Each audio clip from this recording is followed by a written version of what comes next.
안녕하세요. 비테익스입니다. 오늘은 고린도후서 5장을 살펴보겠습니다. 바울은 4장에 이어서 육체의 부활을 설명하고 있습니다. 땅에 있는 장막집은 말하자면 우리의 육체를 의미합니다. 그래서 육신의 죽음은 이 세상에서 살던 장막을 걷어버리는 것과 같은 것입니다. 그러면 영혼만 남게 될 성도들은 벗은 몸이 되지 않기 위하여 새롭고 영원한 집, 다시 말하면 부활의 몸을 덧입기를 갈망하게 된다고 말합니다. 그래서 하나님은 부활의 몸을 갈망하는 우리에게 그 보증으로 성령님을 주셨습니다. 그리하여 우리는 지금 그 성령님을 실제적으로 의지하며 부활의 몸을 입을 것을 확신하며 살게 하신 것입니다. 우리 주님이 재림하셔서 하늘의 몸을 입는 날, 우리는 모든 육신의 질병과 온갖 고통에서 완전히 해방될 것입니다. 또한 죄와 저주의 결과로부터 완전히 자유롭게 될 것입니다.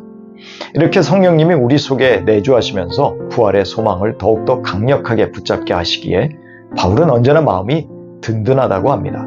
따라서 부활의 소망을 지닌 성도들은 주님을 기쁘게 해드리는 것이 인생의 목적이 되어야 한다는 것이지요. 일시적이면서 걸핏하면 질병에 노출되고 세월이 흘러서 노쇠하고 고통스러워지는 육신이 아닌 영원한 영생의 몸을 약속하신 주님을 기쁘게 해드리는 사람이 되는 비전을 품어야 한다는 것입니다. 혹시 우리의 육신을 망가뜨려서 우리의 영혼마저 파괴하려는 핍박 속에서도 인내하며 그리스도를 부인하지 않을 이유가 여기에 있습니다. 비록 우리가 그리스도 예수 안에 있기 때문에 결코 정죄당하지 않더라도 우리는 모두 그리스도의 심판대 앞에 서야 합니다. 우리 모두 이 땅에서 육신을 입고 행한 일들에 대한 평가를 받아야 하기 때문입니다. 그래서 바울은 주님을 두려워함으로 아직도 예수 믿지 않는 사람들을 예수 믿게 하려고 설득하려 한다는 것입니다. 이러한 바울의 마음을 하나님이 이미 환히 들여다보셨다고 말합니다. 또한 고린도 교인들의 양심에도 바울의 순수한 사역의 동기와 열매가 인정받게 되기를 바라고 있었습니다. 그러나 바울이 자신을 지켜 세우려고 이런 말을 하는 것은 아니었고 오히려 교인들이 바울에 대하여 자부심을 갖도록 하고 싶었습니다. 바울은 결코 외모가 아닌 하나님 앞에서 그리고 성도들의 양심의 인정을 통해서 바울의 사도성이 인정되기를 기대한 것입니다. 바울은 하나님의 평가가 더 중요함을 인정하면서도 성도들의 양심적인 평가를 기대한 것입니다. 심지어 바울의 대적들이 그를 미쳤다고 모욕하고 있어도 그것은 하나님을 영화롭게 하기 위해서였다고 말하고 있습니다. 14절 15절에서 바울은 사도로 헌신하는 또 다른 동기를 밝히고 있습니다. 그것은 그리스도의 모든 사람을 위한 자기 희생적 사랑 때문입니다. 그런데 그리스도가 모든 사람을 위하여 죽으신 것은 살아있는 사람들이 자기 자신을 위하여 살아가도록 하려는 것이 아니라 희생의 본을 보이신 그리스도를 위하여 살아야 한다는 것이죠. 이것이 그가 사도로서 헌신하는 중요한 동기였습니다. 요컨대 사도 바울의 사도로서의 헌신의 동기는 마지막 심판때에 받을 평가와 그리스도의 자기 희생적 사랑이라고 말하고 있습니다. 이 두 가지가 동기가 되어 바울은 그리스도와 다른 사람을 섬기며 살고 있는 것이죠. 그리스도의 사랑에 사로잡혀서 그리스도를 위해서 살아가는 바울은 이제 아무도 육신의 잣대로, 즉 외형적인 판단을 하지 않는다고 말합니다. 다마스쿠스에서 회심하기 전에 바울은 그리스도와 그리스도인들을 그렇게 외적으로 판단했었습니다. 그러나 지금은 그렇지 않다는 것입니다. 유대인이라는 외형적 선민 사상으로 사람을 판단하지 않는다는 것이죠. 오히려 바울은 그리스도라는 기준을 통해서 사람을 보게 되는 새로운 관점을 갖게 된 것입니다.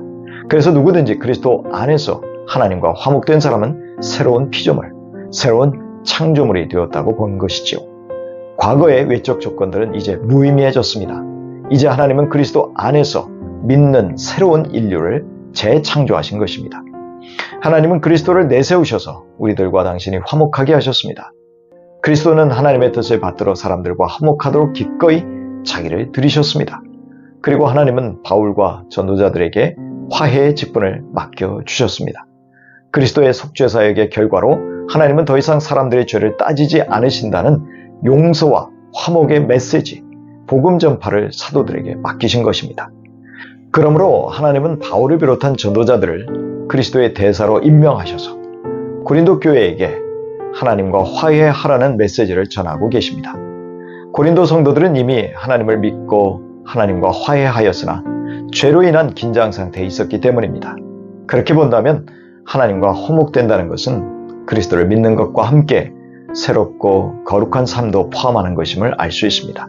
이렇게 하나님과 화목하게 되어 의롭게 된 것은 죄가 없으신 그리스도께서 우리 대신 죄를 지시고 속죄를 이루어 주셨기 때문입니다.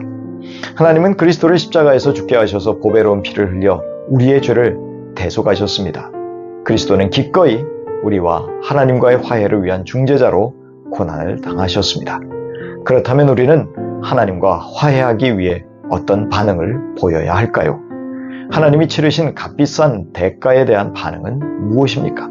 그것은 회개하는 것, 돌이키는 것입니다. 나를 위해서 내가 우상이 되어서 살던 삶에서 이제 주님을 따르고 주님을 왕으로 모시고 사는 구별된 삶으로 돌이키는 것입니다. 이제 늘 입에 달고 살던 내 인생이라는 말을 뒤로 던지는 것입니다.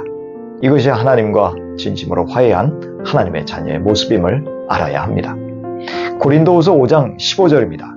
그런데 그리스도께서 모든 사람을 위하여 죽으신 것은 이제부터는 살아있는 사람들이 자기 자신들을 위하여 살아가도록 하려는 것이 아니라 자기들을 위하여서 죽으셨다가 살아나신 그분을 위하여 살아가도록 하려는 것입니다.